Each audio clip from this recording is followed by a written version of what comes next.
Assalamualaikum warahmatullahi wabarakatuh. Alhamdulillahirrahmanirrahim. Ketemu lagi dengan saya di mata kuliah studi Quran dan Hadis. Pada pertemuan kali ini saya akan memberikan penjelasan kepada kalian mengenai ulumul hadis atau ilmu hadis. Kalau di pertemuan sebelumnya saya sudah memaparkan mengenai pengertian hadis dan sunnah sekaligus perbedaan antara keduanya. Kemudian di pertemuan minggu lalu saya sudah menjelaskan mengenai sejarah perkembangan ya, bagaimana hadis itu muncul hingga bentuk seperti apa kajian hadis di masa sekarang.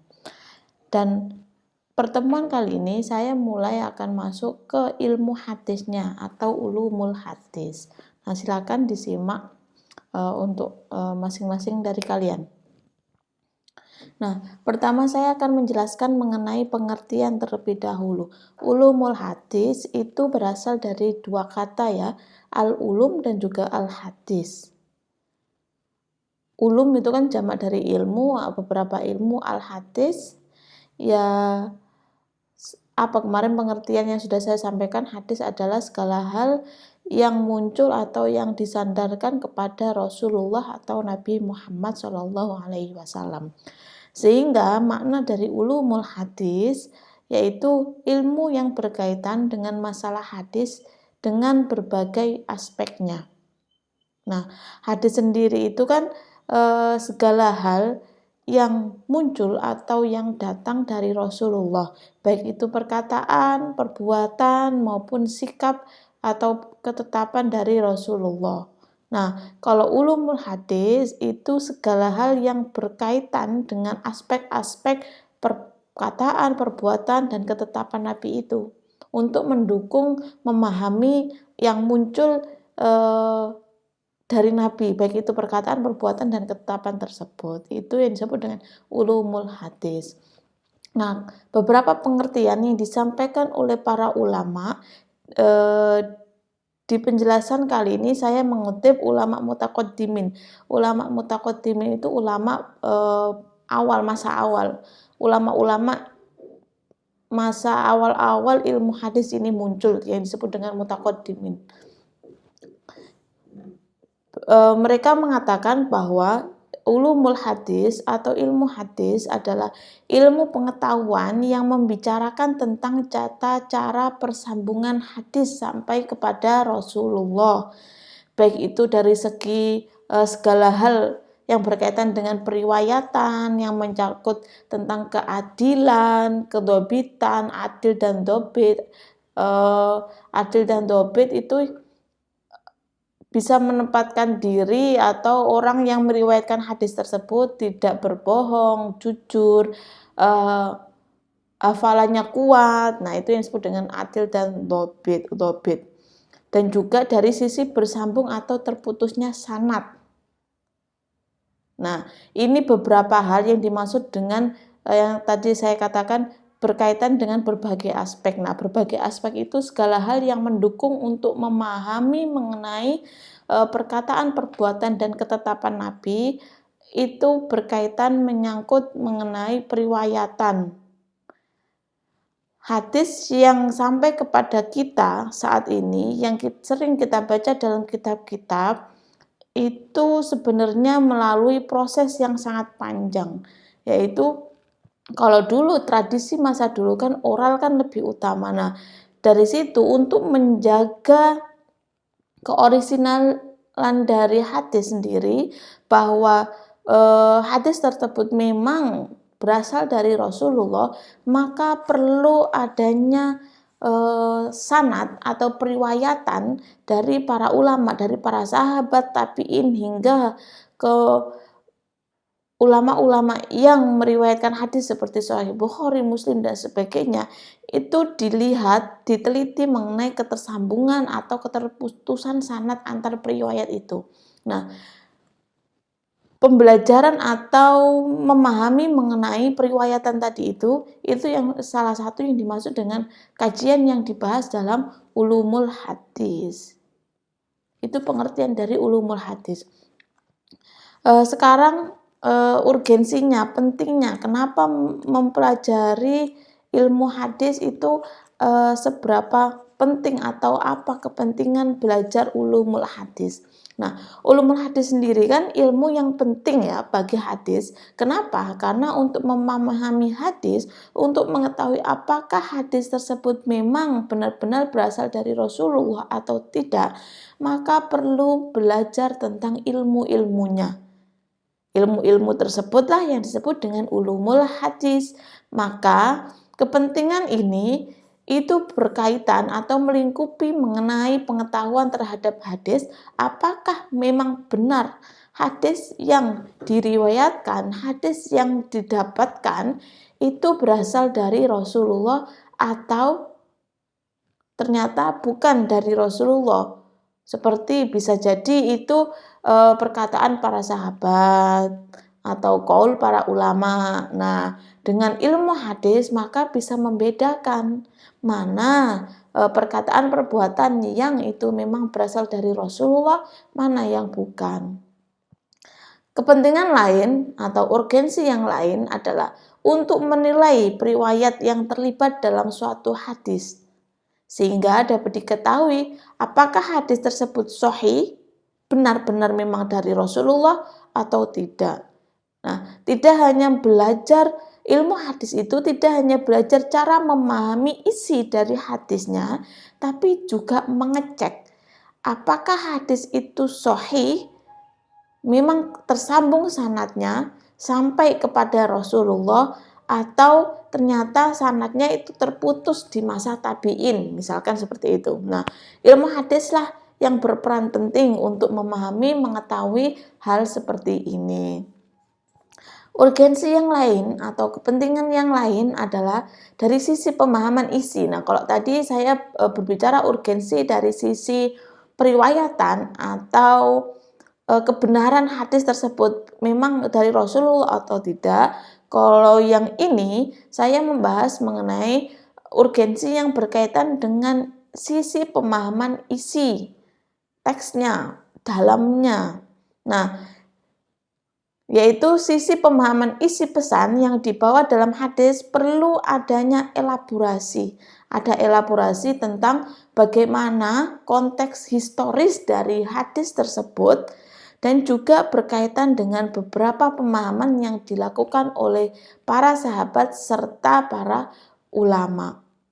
Nah, memahami pesan tidak hanya selesai ketika membaca atau memahami secara tekstual dari teks hadisnya, ya, tapi perlu juga memahami konteks dari hadis tersebut ketika masa Rasulullah, ketika hadis tersebut diaplikasikan oleh para sahabat, atau ketika hadis-hadis tersebut dipahami, diinterpretasi oleh para ulama. Nah, itu merupakan proses memahami dari suatu hadis, sehingga tidak mudah sebenarnya memahami teks hadis sama seperti teks Al-Quran, ya, tidak mudah dengan cara membaca lalu memahami artinya selesai, tidak. Tapi yang perlu dipahami ketika membaca hadis atau ayat Quran yaitu elaborasi dulu, pemahamannya akan muncul dengan baik ketika memahami ayat Quran atau hadis,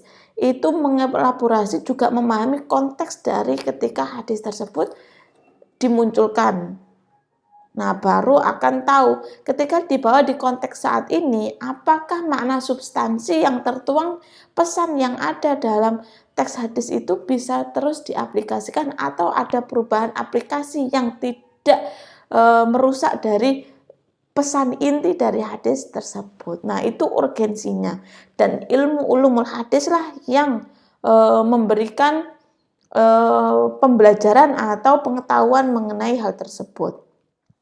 Urgensi berikutnya yaitu mempermudah dalam melaksanakan kontekstualisasi hadis dan menentukan kapan hadis itu dapat dipahami secara tekstual dan kapan juga hadis tersebut perlu dipahami lebih jauh yaitu secara kontekstual. Dengan belajar ilmu hadis, maka sedikit akan memahami atau tidak merasa bahwa semua orang bisa belajar atau bisa memahami hadis dengan sendiri tanpa belajar ilmunya. Nah, dengan tahu bahwa banyak urgensi belajar tentang ilmu hadis, maka bisa ditanamkan dalam diri kalian bahwa belajar agama itu tidak mudah, tidak hanya punya kitab dan bisa membacanya selesai, tidak, tapi terkait dengan keilmuan-keilmuan yang lain juga. Ilmu ulumul hadis sendiri banyak sekali cabangnya yang perlu dipelajari. Nah, apalagi nanti ketika hadis tersebut dimaknai secara kontekstual, perlu ilmu-ilmu bantu lain untuk memberikan pemahaman secara lebih. Kemudian mengenai sejarah perkembangan. Di sini saya akan menjelaskan bagaimana sejarah perkembangan kajian hadis atau ilmu ulumul hadis. Nah, perlu diketahui terlebih dahulu bahwa ilmu hadis atau ulumul hadis itu dibagi menjadi dua. Yang pertama yaitu ilmu hadis riwayat, yang kedua ilmu hadis dirayat. Nah, mengenai pengertian dari dua ilmu dalam ulumul hadis ini, saya akan menjelaskan sedikit satu persatu. Nanti bisa kalian tambahkan, bisa kita diskusikan lebih lanjut mengenai pengertian atau penjelasan mengenai dua ilmu dalam ulumul hadis, baik itu riwayat maupun dirayat. Saya akan menjelaskan secara singkat saja. Ilmu riwayat, yang dimaksud dengan ilmu riwayat, ilmu hadis riwayat adalah ilmu yang menukilkan segala sesuatu yang disandarkan kepada Nabi Muhammad, baik itu perkataan, perbuatan, ataupun takrir, maupun sifat anggota tubuh ataupun sifat-sifat perangai dari Rasulullah. Nah, sehingga ilmu riwayat ini segala hal yang berkaitan dengan apa yang terlontarkan atau apa yang ada dalam diri Nabi Muhammad, itu disebut dengan ilmu riwayat. Nah, menurut Ibnu Akfani, ini saya mengutip dalam kitab pengantar studi hadis, mengatakan bahwa Ibnu Akfani menjelaskan bahwa ilmu hadis riwayat adalah ilmu yang melengkapi penyalinan perkataan-perkataan Nabi Muhammad, perbuatan, periwayat hadis, pendobitan, dan penguraian lafal dari hadisnya. Nah, Ibnu Akfani lebih menekankan pada ilmu hadis riwayat itu sebagai ilmu pelengkap ketika memahami suatu hadis. Sehingga objek dari ilmu hadis riwayat adalah perilaku dari nabinya. Nabi Muhammad inilah yang disebut dengan ilmu riwayatnya. Objeknya adalah perilakunya, baik itu perilaku perbuatan, perkataan, maupun ketetapan ketika para sahabat menjelaskan sesuatu hal dan Nabi hanya mensetujui atau tidak, itu yang disebut dengan takrir. Kemudian kalau ilmu hadis dirayah, maksudnya adalah ilmu untuk mengetahui hakikat riwayat, lalu kemudian syarat-syarat periwayatan, macam-macam yang diriwayatkan dan yang berhubungan dengannya. Di sini maksudnya yang berkaitan dengan periwayatan tadi. Baik itu hakikatnya, syarat-syaratnya, lalu segala bentuk macam-macam dari periwayatan. Sehingga ilmu hadis dirayah adalah sekumpulan dari kaidah-kaidah. Ilmu hadis dirayah ini sudah berbentuk suatu kaidah-kaidah ya. Kaidah-kaidah dan masalah yang di dalamnya dapat diketahui tentang keadaan seorang periwayat. Nah, apakah periwayatan dari hadis dari orang tersebut, dari sahabat tersebut, dari tabiin tersebut itu bisa diterima atau tidak periwayatan hadisnya? Itu yang disebut dengan ilmu dirayah. Sehingga ilmu hadis dirayah objeknya itu mengenai sanad, rawi, dan juga matan, tapi lebih mengarah pada sesuatu yang sudah punya kaidah. Sanad berkaitan dengan ketersambungan dari para perawi-perawi satu sampai kepada Rasulullah mengenai kedobitannya, keadilannya, dan lain sebagainya. Nah, itu yang dimaksud dengan ilmu hadis diroya, dan dua hal inilah yang dipelajari dalam ilmu hadis atau ulumul hadis. Kemudian saya membagi menjadi beberapa hal mengenai tahapan perkembangan ilmu hadis ya. Ilmu hadis itu tidak serta-merta langsung ketika awal munculnya hadis lalu muncul juga ilmu tentang hadis. Ilmu untuk mempelajari hadis tidak. Bahwa ilmu ulumul hadis ini juga mempunyai tahapan. Ada beberapa tahapan sehingga mapannya ilmu hadis, mapannya ulumul hadis untuk menjadi bahan acuan, bahan kajian ketika belajar tentang memahami hadis. Nah, tahap yang pertama yaitu tentang kelahiran ulumul hadis. Awal mula hadis tersebut muncul yaitu pada masa Rasulullah dan juga pada masa para sahabat. Masa Rasulullah sudah mulai muncul tapi belum menjadi suatu ilmu mapan yang menjadi ilmu tersendiri. Karena segala hal masih bersandarkan pada Rasulullah, segala hal yang berkaitan dengan ajaran Islam kembalilah kepada Rasulullah. Nah, mulainya ulumul hadis, munculnya ulumul hadis ini ketika masa para sahabat. Utamanya ketika banyak kekhawatiran dari para sahabat akan pemalsuan dari hadis. Karena pada masa sahabat seperti masa Abu Bakar itu kan banyak orang-orang sahabat-sahabat yang murtad ya ketika pasca wafatnya Rasulullah. Nah, disinilah mulai muncul kekhawatiran dari para sahabat untuk memunculkan ilmu ulumul hadis untuk menjaga dari orisinalitas hadis Nabi. Itu tahap pertama. Tahap yang kedua yaitu tahap penyempurnaan, istilahnya seperti itu. Tahap ini dimulainya ketika abad kedua sampai ke abad ketiga Hijriah. Nah, mulai tahap kedua inilah mulai muncul ulumul hadis menjadi suatu ilmu yang beristilahkan ulumul hadis itu. Nah, makanya disebut dengan tahap penyempurnaan. Kalau tahap satu tadi masih awal mula untuk mengatasi pemalsuan hadis, maka muncul kekhawatiran dan muncul suatu ya saya katakan indikator ya, para sahabat mempunyai suatu kriteria-kriteria tertentu untuk menghindari dari terjadinya pemalsuan dari hadis. Kemudian tahap ketiga yaitu tahap pembukuan hadis secara terpisah. Ulumul hadis sudah menjadi kitab tersendiri, sudah tidak tergabung dengan kitab-kitab hadis atau tentang matan hadisnya. Tapi ilmu hadisnya sudah menjadi kitab tersendiri. Nah, ini berlangsung pada abad ketiga Hijriah sampai abad keempat Hijriah. Dan di tahap ketiga inilah tahap pembukuan hadis, inilah masa keemasan dari ulumul hadis. Karena ulumul hadis, ilmu hadis sudah mulai terbukukan, sudah menjadi ilmu yang berdiri sendiri. Sudah tidak bercampur dengan keilmuan-keilmuan yang lain. Nah, itu yang disebut dengan tahap masa keemasan ya.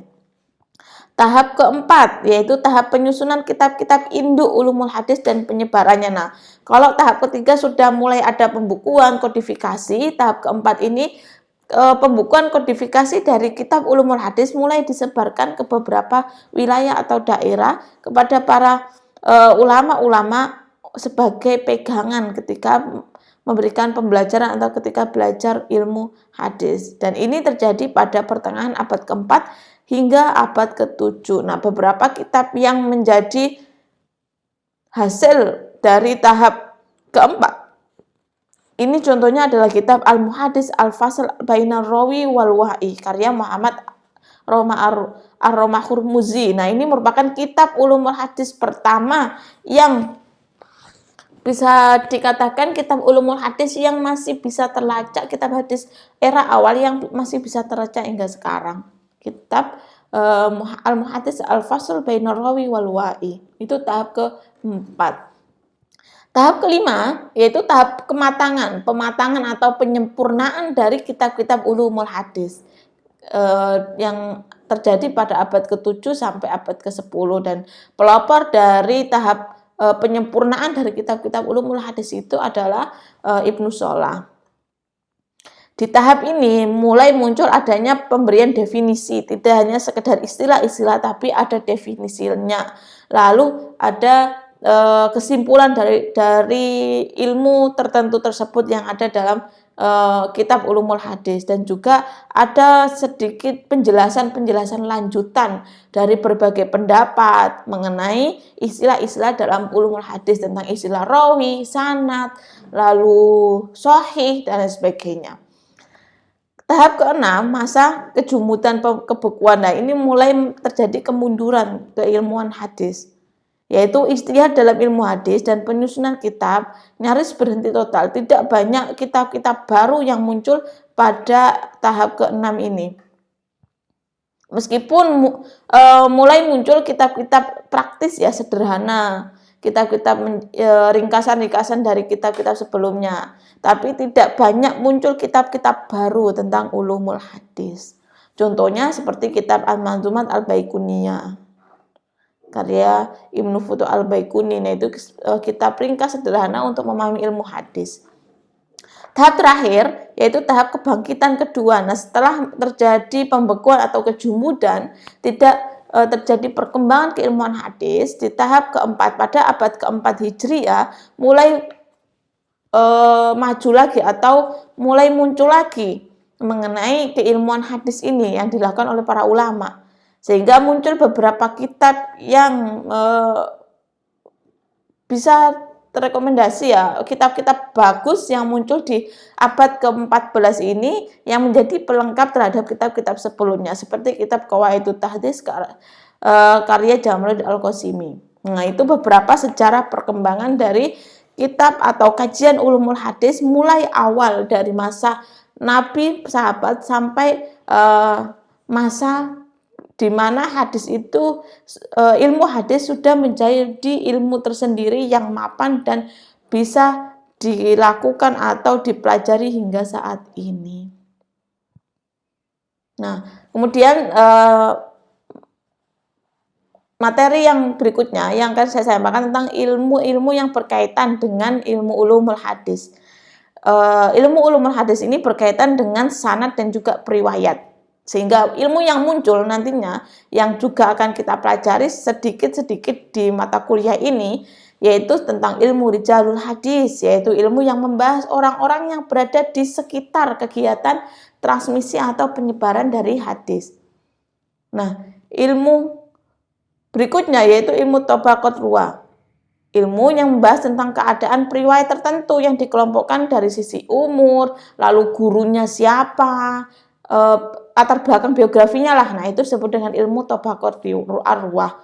Kemudian ilmu jarh wa ta'dil. Ilmu jarh wa ta'dil adalah ilmu yang berguna untuk meneropong keberadaan periwayatan hadis. Nah, kira-kira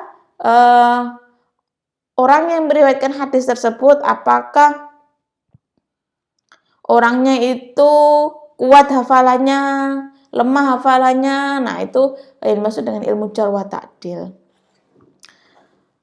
Kemudian ilmu yang berikutnya yang berkaitan dengan matan, seperti ilmu gharib al-hadis, yaitu ilmu yang mempelajari nilai sastra dari suatu matan hadis, tentang kesusastraan ya, tentang sastra dari lafadz hadis itu sendiri. Kemudian ilmu asbabul wurud, ilmu tentang historisitas atau latar belakang munculnya hadis. Yang berikutnya ada ilmu nasikh mansukh, yaitu ilmu tentang bahwa hadis itu bisa menjadi penghapus terhadap hadis yang lain. Seperti itu. Itu yang ilmu yang berkaitan dengan matan.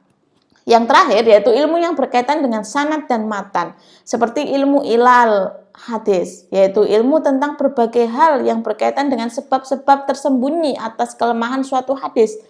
Kelemahan ini bisa disebabkan oleh upaya adanya penyambungan hadis, padahal ternyata sanad dari hadis tersebut sebenarnya terputus. Nah, mempelajari ilmu ilal hadis itulah nanti akan memahami mengenai bahwa ada beberapa hadis yang sebenarnya itu terputus jadi tersambung atau sebaliknya. Nah, kitab-kitab hadis seperti Sahih Bukhari, Muslim ini sangat mengaplikasikan terhadap ilmu-ilmu dalam ilmu hadis. Yaitu mengaplikasikan ilmu ini dengan wujud tidak mencantumkan hadis-hadis lemah dalam pembukaan kitabnya. Nah, kitab Sahih Muslim, Sahih Bukhari itu sangat minim kitab-kitab hadis yang lemah, yang terputus sanadnya, yang kedobitannya diragukan riwayatnya dan sebagainya. Karena Sahih Bukhari, Sahih Muslim ini sangat ketat dalam hal periwayatan. Nah, makanya banyak yang merekomendasikan ketika ingin memahami atau membaca hadis Nabi, rujukannya adalah kitab Sahih Bukhari atau Muslim. Nah, itu beberapa hal yang berkaitan dengan ulumul hadis. Nanti untuk berikutnya saya akan sedikit memaparkan mengenai ilmu-ilmu yang ada dalam ulumul hadis yang tadi sudah saya sampaikan secara sekilas, yang berkaitan dengan sanad, matan, ilmu jarh wa ta'dil, ilmu nasih mansukh, asbabul wurud dan sebagainya. Oke, itu aja penjelasan di pertemuan mata kuliah pada hari ini. Semoga memberikan manfaat dan mari berdiskusi lebih lanjut di forum yang sudah disediakan. Ketemu lagi di minggu depan. Terima kasih. Wallahu a'lam bishawab. Wassalamualaikum warahmatullahi wabarakatuh.